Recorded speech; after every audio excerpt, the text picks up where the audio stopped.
Bharat America की deal का असली मतलब क्या है? 24 घंटे इंतजार किया मैंने। सोचा कि डोनाल्ड ट्रंप ने जो पोस्ट किया है उसमें कितनी सच्चाई है कितनी नहीं है इसका पता लगे। कोई संयुक्त घोषणा पत्र दोनों देशों की तरफ से नहीं आया है। किसी भी सरकार ने कोई डिटेल्स नहीं दी हैं।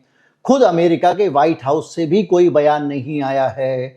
भारत की तरफ से भी कोई बयान नहीं आया है। सिर्फ जो बयान आ रहे हैं वो बयान ये हैं, बहुत अच्छा हो रहा है, बहुत अच्छा हो रहा है, बहुत अच्छा हो रहा है। अमेरिका ने तो डोनाल्ड ट्रंप ने मोदी जी की दोस्ती का मान रख लिया। पीयूष गोयल कह रहे हैं बता नहीं रहे क्या डील हुई है। किसानों का ख्याल रखा जाएगा, मछुआरों के लिए बहुत सारी योजनाएं लाने वाले हैं। इसका मतलब यह है कि फिशरी सेक्टर में कहीं ना कहीं कुछ गड़बड़ होने वाला है। ये उसकी सफाई है, पीयूष गोयल के अंदर से निकली। हर तरफ से सब ग्रे ही ग्रे है। डोनाल्ड ट्रंप के एक पोस्ट को कैसे सही मान लिया जाए, और अगर ये डील सही भी है तो इसका मतलब क्या है, इसका अर्थ क्या है, इसी को हम समझेंगे।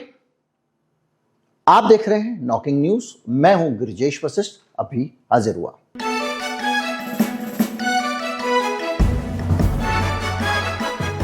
नमस्कार। डोनाल्ड ट्रंप ने जो ऐलान किया वो आपको पता है कि जो भारत के ऊपर 25% टैरिफ लगता था उसको 18% कर दिया गया है। लोग कह रहे हैं 50% को 18% किया है। ये जानकारी फैक्चुअली गलत है, टेक्निकली गलत है। भारत पर 25% के दो टैरिफ लगते थे। एक टैरिफ लगता था, एक पनिशिव टैरिफ लगता था, यानी दंडात्मक था। दंडात्मक ये था कि आप रूस से तेल खरीद रहे हो, अगर रूस से तेल खरीदोगे तो 25% आपके ऊपर लगेगा। अंबानी ने खुद ही तरफ से घोषित कर दिया हम तेल नहीं ले रहे हैं। उसने बैक चैनल को सेटिंग की। आपको पता है उस सेटिंग के बाद से अब ये नतीजा हमको दिखाई दे रहा है कि रूस से तेल खरीदने पे जो 25% का टैक्स लगाया था अमेरिका ने, उसको ले लिया है वापस। पैरेलल डिप्लोमेसी काम कर गई। तो हमको मिला टैरिफ पे 8% का एग्जेम्पशन, 8% का डिस्काउंट, 25% की जगह 18%। पहली चीज। दूसरा, उसके बदले में अमेरिका ने, अगर ये डील हो गई है सचमुच, डोनाल्ड ट्रंप की ये तुरंत शाही, डोनाल्ड ट्रंप कुछ भी ट्वीट कर देते हैं। आपको पता है यूक्रेन युद्ध में किया, भारत पाकिस्तान की समझौता कराने में किया, वो करते रहते हैं। वो सही हो गलत हो ये नहीं पता। भारत खंडन नहीं करेगा। उसने उस वक्त भी किस तरह से खंडन किया था, डर डर के एक बार बोला था भारत पाकिस्तान मामले में। तो हमारी सरकार का आपको कलेजा मालूम है। चीन के मामले में नरवणे की किताब से भी आपको लग गया होगा। खैर, 18% टैरिफ और 3% जो हम लगाते थे उन पे, करीब 2.9%, वो शून्य कर दिया उसने। तो वो 3 जोड़ दीजिए तो इफेक्टिवली अगर देखा जाए तो 25% टैरिफ हमारा 21 या 22% टैरिफ हो गया है, जिसको हम 18% कह रहे हैं, लेकिन 18% नहीं है। दोनों का बैलेंस अगर आप मिलाओ तो। अब इस टैरिफ का मतलब क्या है? लोग कहते हैं टैरिफ का ये, टैरिफ का वो, टैरिफ का वो। मैं टैरिफ को जनता के नजरिए से देखना चाहता हूं। टैरिफ किस पे लगता है? टैरिफ कौन पे करता है? हमने पहले भी बात की थी। टैरिफ पे करता है वो आदमी जो अमेरिका में भारत का सामान मंगा रहा है। एकदम स्पष्ट बात। मैंने कोई चीज अमेरिका एक्सपोर्ट की तो जो अमेरिका में आदमी इंपोर्ट कर रहा है वो उस पर टैरिफ देगा। यानी भारत का सामान जो जाता था उस पर 100 रुपए का सामान मंगाया तो उस आदमी को 50 रुपए देने पड़ते थे। ये टैरिफ देश की जनता पे लगने वाला टैक्स नहीं है, ऐसा गलत मत समझिए। वो जब 50% इस पे देगा तो वो जनता से वसूल करता है, और उसमें अमेरिका में लोगों को ज्यादा पैसे उसी चीज के देने पड़ते हैं, और पैसा जाता है डोनाल्ड ट्रंप के खजाने में। उस डोनाल्ड ट्रंप के खजाने में जो कंगाल अवस्था में चल रहा था, जो बार बार शटडाउन की नौबत आ जाती थी, काम खर्चा करने के लिए भी पैसे उनकी सरकार के पास नहीं थे। उन्होंने टैरिफ के नाम पे अपने देश के लोगों पे टैक्स लगाया। नुकसान हमारा ये हुआ कि हमारा माल वहां पर जब ज्यादा टैक्स लगता था तो वहां कम बिक रहा था। टैक्स तो पूरी दुनिया पे लगा था। पूरे यूरोप पे 15% लगा हुआ है, तो हम पे भी 18% लग गया। तो अब सीन क्या बनता है देखिए। डोनाल्ड ट्रंप ने ये क्यों किया होगा? डोनाल्ड ट्रंप को मैं आपको बता, देखिए कारण तो बहुत सारे हैं। कारण ये भी है कि हम चारों तरफ से जो है वो अमेरिका एक तरह से फंस गया था, क्योंकि भारत का ब्रिक्स देशों के साथ में हमारा व्यापार शुरू हुआ। हम लोगों ने अपनी करेंसीज में बात करनी शुरू की, तो हमने अमेरिका के बगैर व्यापार कैसे करते हैं इसका रास्ता निकाला। हमने पुतिन भारत आने वाले हैं, डिफेंस डील करने वाले थे, हम पुतिन से हथियार खरीदने वाले थे। अब बड़ा मजाक समझिए, पुतिन से मैं तेल खरीदूं तो वो पैसा जाता है पुतिन को, मदद होती है वॉर के लिए। मैं हथियार खरीदूंगा तो मदद नहीं मानी जाएगी, पैसा तो फिर भी मिलेगा अमेरिका को, पर इस बार हथियार कंपनी को मिल रहा है, तब तेल कंपनी को मिलता था, और इन्होंने तेल कंपनी को सैंक्शन किया था। खैर बहरहाल, और ये 4 और 5 दिसंबर में आने वाले हैं। इसके अलावा हमारा यू के साथ में आप देख रहे हैं कितना बढ़िया समझौता हो गया। अब समझौता हो गया, उसके अलावा हम चीन के साथ भी यू का समझौता हो गया, और इसके साथ साथ यूके का भी समझौता हो गया चीन के साथ में। और एक सीन बना, सीन क्या बना, सीन वही बना जो शुरू में हमने बात कही थी, जब ये टैरिफ लगा था, हमने यहाँ डिस्कस हुआ था कि ये अच्छा हुआ है। अच्छा इसलिए हुआ है कि ये दुनिया अमेरिका की दादागिरी, कह रहे गोरा रूठेगी तो क्या लेगी, अपनी वो लेगी, सुहाग लेगी, ऐसी कुछ कहानी है। कुल मिला के अपने हस्बैंड को मार दोगे तो तुम ही विधवा बनोगे। अमेरिका ने जो सारे के सारे देश थे, जो अमेरिका ने एक नीति के तहत व्यापार में अपने ऊपर निर्भर बनाए थे, भाई तेरा मेरे से धंधा चल रहा है, तू मेरे खिलाफ नहीं जाएगा।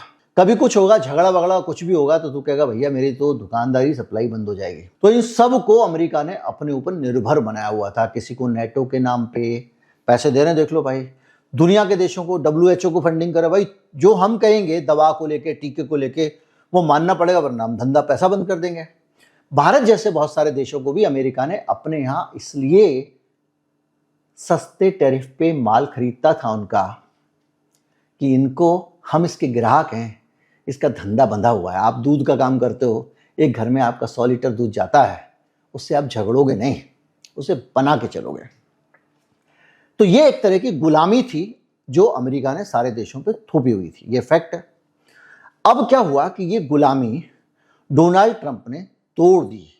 क्यों? क्योंकि मैं हमेशा कहता हूं वो गोरबाचेव है। इस गुलामी को तोड़ने से क्या किया कि जो सबसे ज्यादा उसके नजदीक लोग थे, यूरोप, भारत भी उसमें था, जो बहुत सारा माल वहां भेजते थे, उन सब लोगों को ये लगा यार कि हम तो इस एक 50 लीटर दूध खरीदने वाले ग्राहक के भरोसे ही बैठे हुए हैं, हमको और विकल्प भी देखना चाहिए। कल के दिन गड़बड़ हो जाएगा तो हमारे तो बच्चे भूखे मर जाएंगे, हम दूध उठाते हैं इसको देके आ जाते हैं। तो लोगों ने क्या किया कि इस टैरिफ के बाद उनकी आंखें खुली डोनाल्ड ट्रंप ने, और लोगों ने एक दूसरे से व्यापार करना शुरू कर दिया। हमने यूरोप में जाके करना शुरू कर दिया, EU के साथ में हमने ट्रेड डील कर ली, यूके के साथ हमने ट्रेड डील कर ली, इन दोनों ने जाके चीन से भी ट्रेड डील कर ली, UAE के साथ में एनर्जी डील हो गई, है ना। तो ये सारी चीजें जब हुई तो डोनाल्ड ट्रंप को ये समझ में आया कि बहुत रायता फैल गया है, क्योंकि अब जब माल ही नहीं जाएगा अमेरिका में, तो टैरिफ से जो मोटा माल खींच रहा था वहां पे ट्रंप बाबा, वो तो रुक गया। यानी शुरू में तो आपने ये फार्मूला लाए, मोटा पैसा कमा लिया, उसके बाद में क्या हुआ, माल आना बंद हो गया, तो टैरिफ इस पे लगाओगे। फिर उनकी अपनी उद्योग, कंपनियां, फैक्ट्रियां संकट में, क्योंकि सब चलती हैं, तो किसी का पुर्जे आ रहे हैं, किसी का रॉ मटेरियल आ रहा है, अलग अलग से आ रहा है, तो फैक्ट्रियां भी उसे चलती थी। त्राहिमाम मच गया, इंडस्ट्री का बुरा हाल हो गया, और ऑरेकल 30,000 कर्मचारियों को नौकरी से निकाल रही, आज की खबर है। तो ये जो खतरनाक सिचुएशन अमेरिका के लिए बनी, अभी देखिएगा वीजा पे भी ये ढीला पड़ेंगे, उनको समझ में आ गया है। तो अब हम अमेरिका, हमारे लिए अच्छा ये हुआ कि हम अमेरिका पे जो निर्भर थे, हमने उसके बगैर जीना सीख लिया। पूरी दुनिया ने अमेरिका के बगैर जीना सीख लिया। अब डोनाल्ड ट्रंप को दिक्कत ये हो गई, वहां पे पैसे की किल्लत हो गई है, इसको लोगों को जबरदस्ती पकड़ पकड़ के देश के बाहर भेजना, और जो आइस पकड़ता है डिपार्टमेंट इनका, उसके लिए संसद ने कहा हम पैसे नहीं देंगे। वो शटडाउन हो गया, पार्शियल शटडाउन हो गया वहां सरकार में, वहां तो होता ही रहता, फिर शटडाउन हो गया। तो इस तरह से ट्रंप को लगा कि भैया अब ज्यादा हो रहा है मामला, ये सब तो आपस में मिल जा रहे हैं, मैं ही अकेला पड़ जाऊंगा तो मैं ज्यादा बुली ना करूं सबको। तो उसने अफरा तफरी में फैसला लिया और एक तरफ से इसकी घोषणा हुई है और दूसरा वजह और भी है जो बहुत महत्वपूर्ण है। इसको टैरिफ लगाने का हक ही नहीं है अमेरिका के कानून के हिसाब से। ये लोगों पे टैरिफ लगा ही नहीं सकता जो उसने लगाया एग्जीक्यूटिव ऑर्डर साइन करके। अब हुआ क्या है, मामला चला गया कोर्ट में गया, उसके बाद ऊपर के फेडरल कोर्ट होता है वहां पे, उसमें गया और सबसे ऊपर सुप्रीम कोर्ट वहां पे चला गया। अब सुप्रीम कोर्ट का फैसला रिजर्व है, कभी भी आ सकता है। सुप्रीम कोर्ट का फैसला अगर आ गया कि डोनाल्ड ट्रंप को टैरिफ लगाने का अधिकार नहीं है, तो जो भारत पे टैरिफ इसने लगाया वो शून्य हो जाएगा, 0/0। और ऐसे में डोनाल्ड ट्रंप को चाहिए था कि कोई आए, आ बैल मुझे मार में भारत को फंसा दो। अब उसने हमसे डील कर लिया, यानी द्विपक्षीय समझौता हो गया।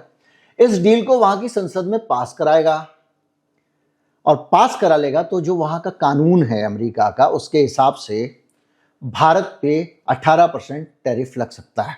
यानी डोनाल्ड ट्रंप ने जो टैरिफ मुफ्त होने वाला था उस टैरिफ को 18% करने में कामयाबी हासिल कर ली। हमारे हाथों से, हमारे हाथ हमसे ही कटवा लिए और हमने अपने ऊपर ये टैरिफ ओढ़ लिया अगर ये टैरिफ का फैसला हुआ है तो। इस पूरी सिचुएशन में हम हर तरफ से घाटे में हैं। घाटे में इसलिए भी है कि पहले हम 3% हम टैरिफ लगता था हम लगाते थे, हमारे ऊपर लगता था अमेरिका का, वो 18% हो गया, 6 गुना हो गया। अभी भी 25 से 7% की तो डिस्काउंट है और हम जो 3 लेते थे उसको 0 कर दिया, तो हम तो घाटे में हैं। अब ये लेकिन जो कहानी है टैरिफ वाली, ये कहानी है उद्योग के नजरिए से, पूंजीपतियों के नजरिए से। मेरा माल बिकेगा तो इतना लगेगा, उसका बिकेगा तो। लेकिन नागरिकों के नजरिए से अगर आप देखें, भारत के और अमेरिका के नागरिकों के नजरिए से, मुकेश धीरूभाई अंबानी जब उनको रूस का सस्ता तेल मिला, उन्होंने उसका फिल्टर करके उसको यूरोप को दिया पेट्रोल डीजल बना के। भारत में तेल 1 रुपए लीटर भी सस्ता नहीं हुआ, बल्कि बीच में कई मौके ऐसे आए कि वहां की सप्लाई अच्छे से बनी रहे, इसलिए इसने अपने घरेलू पेट्रोल पंपों में तेल की सप्लाई कम कर दी। कई पेट्रोल पंप बंद रहते थे, कई आधे दिन में बंद हो जाते थे, रिलायंस वाले, हमने सबने देखा है। जहां तक मुझे याद, हो सकता है जानकारी गलत हो, पर मुझे याद है। यानी जो तेल सस्ता रूस का आता था वो ये रिफाइन करके भेज देते थे।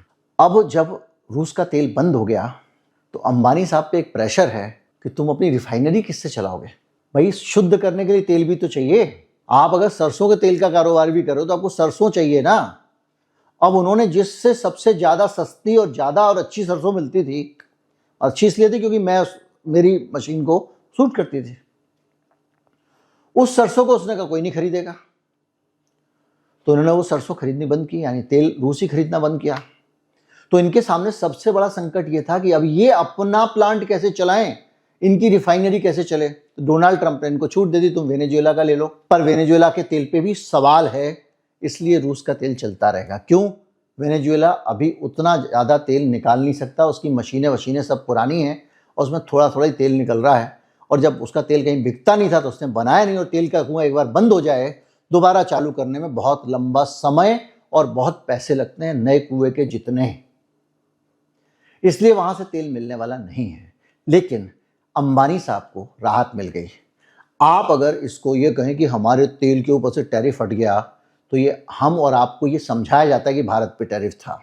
इनफैक्ट अंबानी जब अपने बोर्ड में बैठ के वहां पे डिस्कस करेंगे, मीटिंग करेंगे, तो वहां यही बोलेंगे वो कि हमारा ये यहाँ से तेल इतना आना था, ये ऐसा हो गया, अब टैरिफ हट गया तो अब हमारा इतना तेल रिफाइनरी हो जाएगी, हमको माल यहाँ से मिल जाएगा।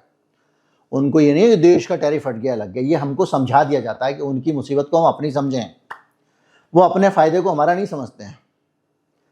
तो इस तरह से भारत के लोगों को फायदा ये हो गया कि वहां से जो माल आता है और हम तक पहुंचता है वो थोड़ा सस्ता हो जाए और अमेरिका से कुछ और नई तरह का सामान आ जाए। अमेरिका के लोगों को फायदा बहुत बड़ा हो गया, ये हो गया कि वो तो कष्ट भोग रहे थे, उनकी जिंदगियां मुश्किल थी, मुहाल थी, हम सब जानते हैं किस तरह की दुर्गति, कई वीडियो बना चुके हैं। वहां के लोगों को फायदा हो गया, उद्योगपतियों को ये फायदा हो गया कि इनका माल जब दोबारा जाने लगेगा तो कुछ कमाई होने लगेगी। जैसे मैंने रिलायंस का फायदा दिखाया तो उनको तेल मिल जाएगा, उनकी कमाई होने लगेगी। कुल मिला के इस डील में पूंजीपति लोग आपस में एक दूसरे के पूंजीपतियों को पनिश कर रहे थे और एक दूसरे के पूंजीपतियों ने कुछ सेटिंग कर ली, अब एक दूसरे के पूंजीपतियों को फायदा पहुंचा रहे हैं। कट टू शॉर्ट, भारत को इस डील से क्या मिला अभी तक स्पष्ट नहीं है कि डील में क्या है, क्योंकि किसी ने भी बताया नहीं है। संयुक्त प्रेस कॉन्फ्रेंस होगी, दोनों मिलकर ऐलान करेंगे, तब पता चलेगा। अभी तक केवल एक डोनाल्ड ट्रंप का पोस्ट है, उसमें मोदी जी का थैंक यू है, और पीयूष गोयल का ये कहना कि वाह डोनाल्ड ट्रंप ने मोदी जी से दोस्ती का फर्ज निभा दिया। वो फर्ज क्या निभाया, क्या है, वो डिटेल्स अभी आएंगी, इसलिए उस पर कोई नतीजा निकालना ठीक नहीं है। लेकिन नजर रखिएगा, भारत का किसान, उसका माल जो बन के बाहर जाता है, बिकता है, उसके लिए क्या है, उसके कंपटीशन के लिए बाहर का माल तो यहाँ के डंप नहीं कर दिया जाएगा अमेरिका का, क्योंकि वहाँ का किसान परेशान है अमेरिका का। वो उसकी मक्की नहीं बिक रही है, उसका सोयाबीन नहीं बिक रहा है ट्रंप की हरकतों के कारण। ये उसका माल डंप कराना चाहता है, क्योंकि इसको ज़्यादातर वोट उन्हीं इलाकों से मिलते हैं। तो कहीं मेरे किसान पे चोट ना हो, ये ध्यान रखना पड़ेगा। वो तो मर जाएगा, पहले ही मरा हुआ है अमेरिकी माल अगर आ जाएगा तो। इसी तरह से फिशरी, जो समुद्री उत्पाद होते हैं खाने पीने का, जो समुद्र से मछलियां, झींगे विंगे निकलते हैं, केकड़े वेकड़े, उस सब को लेकर भी अलर्ट रहना पड़ेगा कि उनका माल, अब ये शिवराज सिंह मना कर रहे हैं। शिवराज सिंह को डील के बारे में कैसे पता, जब तक डील अभी पब्लिक ही नहीं हुई है। और जो चीज़ पब्लिक नहीं हुई है उसको वैसे भी बोल देना, कोई डोनाल्ड ट्रंप थोड़ी हो यार, आप भी तो अपना दिमाग लगा, वो तो है ही ऐसा है वैसा है। तो जो भी है, बहरहाल सीन आपके सामने है। और इस पूरे सीन में अभी पूरी की पूरी एक तरह से देखा जाए तो क्लैरिटी नहीं है, और जितनी क्लैरिटी है उसके हिसाब से ये भारत के लिए घाटा घाटा घाटा घाटे का सौदा है और कुछ नहीं है। डोनाल्ड ट्रंप ने अपने लिए फायदे की डील कर ली है। ये बात अलग है कि हम यहाँ ढोल बजा बजा के बोलेंगे मजा आ गया, बहुत बढ़िया, यही हम करते आए हैं। नमस्कार, जय हिंद।